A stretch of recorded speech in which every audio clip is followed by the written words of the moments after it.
Whatculture. Spider-Man is considered to be one of the greatest comic book characters of all time, and it's not really that hard to see why. He's been a Marvel mainstay for years, and his films have been pretty stellar. Well, except for 3, but let's just not think about that. Going back to the comic books though, Spidey's history is as fascinating as you might expect for a character who's been around for over 50 years. Along the way, there's been lots of weird and unexpected moments in the life of Peter Parker, with some massive reveals and twists which not even the most die-hard Spider-Man fan may know. So many, in fact, that we're doing a double-sized list of his most obscure moments. With this in mind, I'm Jules for Whatculture.com, and this is 20 mind-blowing facts you didn't know about Spider-Man. Number 20. He has radioactive sperm, apparently. Spider-Man Reign showed a possible future for Peter Parker in a world similar to that of Batman's The Dark Knight Returns, in which an aged Spidey once again decides to suit up in a bid to save the citizens of a corrupted New York City, and it's revealed that he buried his costume with his wife Mary Jane Watson after her death. But how does she die? Well, it turns out that it's not only Spider-Man's blood which is radioactive, and years of contact with Peter's other bodily fluids resulted in her eventual death. So sex with Spider-Man can kill you, apparently. Here's hoping that Peter gave Black Cat a quick heads up after Mary Jane's demise either way. Number 19. He might be Jewish. Marvel has never directly addressed Spider-Man's religious beliefs, despite the fact that they've never had an issue with portraying Daredevil's Catholicism in his comics. Regardless, it's still widely believed that Peter Parker is actually Jewish. His dialogue has frequently been littered with Yiddish lines, and his religious background has even been confirmed to some degree thanks to comments from Stan Lee and actor Andrew Garfield. Even if he's not a practicing Jew, it's a shame that Marvel missed this opportunity to tell some stories about that part of Spidey's life. Number 18. He was almost the Fly. When Stan Lee was tasked with creating a new superhero to follow in the footsteps of the Fantastic Four, who were extremely popular at the time, he thought up Marvel's next hit after seeing a fly on the wall. According to the legendary comic book writer, that got him thinking about a superhero who could stick to walls, and the names Fly Man and Insect Man were some of his ideas before he settled on Spider-Man. There's famously a lot of controversy about how much of a role Steve Ditko played in his creation, but Spider-Man, who Marvel bosses at the time thought was a terrible idea, could have ended up being a very different character. Number 17. He was never really that much of a nerd. One of the biggest complaints about both of Spider-Man's film origin stories is the fact he wasn't portrayed as being anywhere near the nerd he was in the comic books. They seem to forget that while he started off as a wallflower, Peter Parker received a massive confidence boost after being granted his amazing powers. He had a girlfriend by issue 7, ditched his glasses and even started beating up the school bully by issue 8, and then he spent his college years being fought over by the beautiful Mary Jane Watson and Gwen Stacy. Long story short, Spidey may have been a bit of a nerd, but not as much as you might think. Number 16. He once transformed into a spider. Spider-Man has undergone various transformations over the years. He even had 6 arms at one point. However, one of the most bizarre came when he literally became a giant spider. This is all part of a convoluted storyline which seemed to only exist to bring the comics and movies closer together, as the end result saw him gain organic web shooters like the ones featured in Sam Raimi's movies. This new status quo lasted for a few years, but Spider-Man eventually went back to his organic mechanical shooters as part of a reboot of sorts in Brand New Day.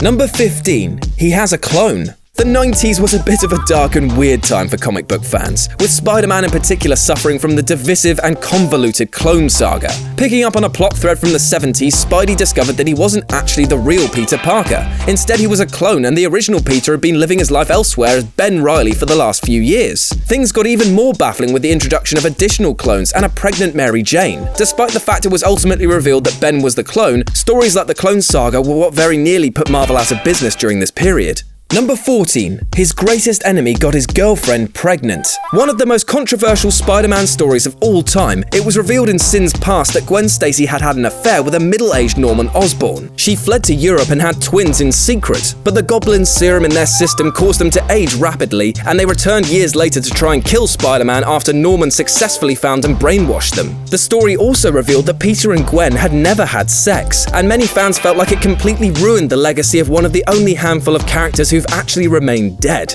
Number 13. His body was stolen by Dr. Octopus. Another controversial story featured Dr. Octopus, in which he switched minds with Spider-Man, leaving Peter to die in Otto's broken body. A fragment of the original Spidey's mind remained within his own, but the status quo would not return for some time. During that period, Ock murdered villains, considered seducing Mary Jane, which is something close to rape, and also got Peter a doctorate, so that was nice.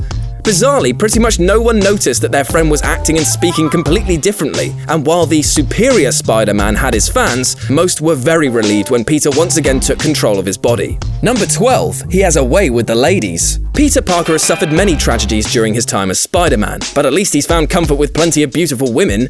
Betty Brant, Liz Allen, Gwen Stacy, and Mary Jane Watson have all been involved with Peter over the years, while the Black Cat is someone he was also hooking up with on a casual basis until very recently. There have been plenty of others too, even Ms. Marvel considered dating him at one point. But one of the weirdest love interests for Spidey has to be Gwen Stacy's grown-up daughter, although he did quickly reject her, to be fair.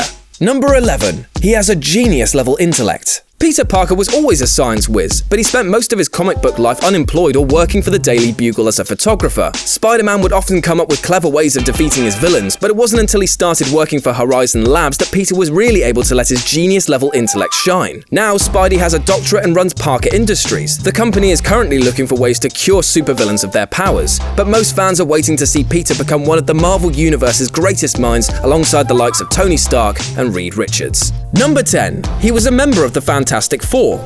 Although they were working under the guise of the Future Foundation at the time, Spidey was part of the Fantastic Four at one stage. Following the tragic death of the Human Torch, the remaining members gathered at the reading of the will to try and reunite the team. What better way to replace the group's wisecracking, charismatic hero than with another? As a welcoming present, Spider-Man was gifted a brand new suit which never got dirty, and he was also able to change the design off with his mind. Number 9. He has died more than once.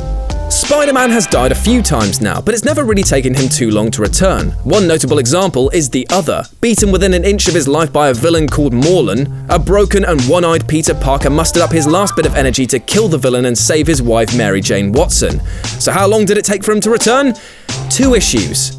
Even in the Ultimate Universe, where his demise appeared to be permanent, he's recently been revealed to be alive and well. There's just no keeping this iconic hero down. Number 8. He once worked as a high school science teacher. Considered to be one of the best periods in Peter Parker's comic book life by fans, he spent quite a few years serving as a high school science teacher. This opened the door to a ton of new storytelling possibilities, and Spider-Man was often seen doing his best to help his students in and out of the classroom. Unfortunately, revealing his identity during Civil War brought his chosen career path to an abrupt end. And it's something that hasn't been touched on since. However, Spidey is currently serving as a guidance counselor in the Jean Grey School for Higher Learning, so maybe we'll see another tangent come soon. Number 7. He was a TV star. Neither of the movies focused on this, but after defeating Crusher Creel in a wrestling bout, Spider-Man actually became a TV star. He created a flashy new costume and then began doing stunts on late-night TV shows and specials. Depending on which version of his origin story you read, this career went on for quite some time, until that fateful night where he let a robber go who went on to kill his Uncle Ben in a home invasion. Regardless, he would soon give up his 15 minutes of fame in order to focus on being a superhero, and thus the Amazing Spider-Man was born. Number 6. He sold his marriage to the devil. This one is complicated. After his Aunt May was shot by a sniper hired by the Kingpin, Spider-Man searched high and low for somebody to save her. Ultimately, the only one who could was the demonic Mephisto. In return, he wanted the marriage of Peter Parker and Mary Jane, which was weird.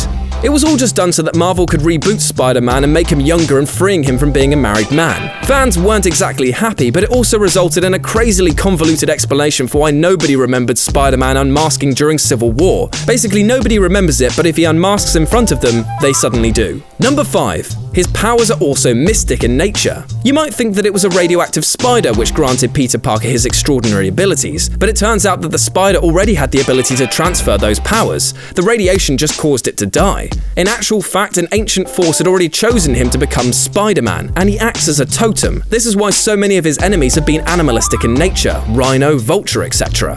It may sound goofy, but it was a refreshing and interesting interpretation of Spidey's origin, and one that's remained part of the canon since. However, whether it was destiny or radioactivity has not been confirmed either way. Number 4. His web fluid lasts only an hour. Just like in the Amazing Spider-Man movies, Peter Parker crafted some web shooters for himself as a teenager in order to get around. However, luckily for window cleaners and the bad guys he uses it on, his webbing dissolves after an hour or so. Now, that did change when Spider-Man started using organic webbing for a time, but the reason why it only lasts this long is actually a lot cleverer than just keeping his city tidy. Stan Lee created this proviso in order to avoid Peter being able to sell his formula, thus getting rich off an effective new adhesive. Number 3. He takes those photos of himself as Spider-Man in a certain way. During his teen years, Peter Parker earned money by taking photos of himself as Spider-Man. However, the question came up, how exactly did he manage to get such great shots from just webbing his camera to a wall and setting a timer? Well, a recent story by Dan Slott revealed that his system wasn't quite as simple as that.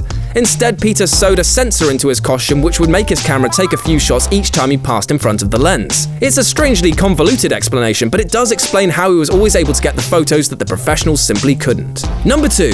His parents worked for S.H.I.E.L.D.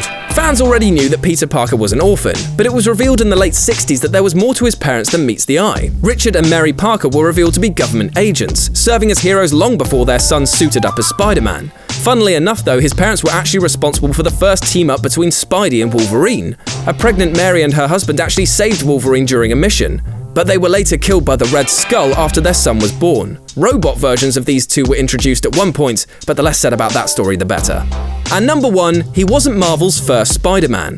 Spider-Man made his debut in the final issue of Amazing Fantasy, but it wasn't exactly Marvel's first spider-themed character. In the 1950s, comic book readers weren't really all that interested in superheroes, so monsters and sci-fi stories dominated. Just a month before Spidey appeared in the Marvel Universe, an issue of Journey into Mystery featured a tale called Where Will You Be When the Spider Strikes?, which focused on a normal household spider who was transformed by radioactive rays. This man-spider could speak but was killed by the issue's end, and it's actually a shame that he never turned back up to face Spider-Man. And that's our list. Got any more facts about the webbed warrior that we'd whiffed? Well, let us know about them in the comments section below. And if you want to get touched up by my 8 limbs, then you can do so on Twitter at RetroJ with a 0.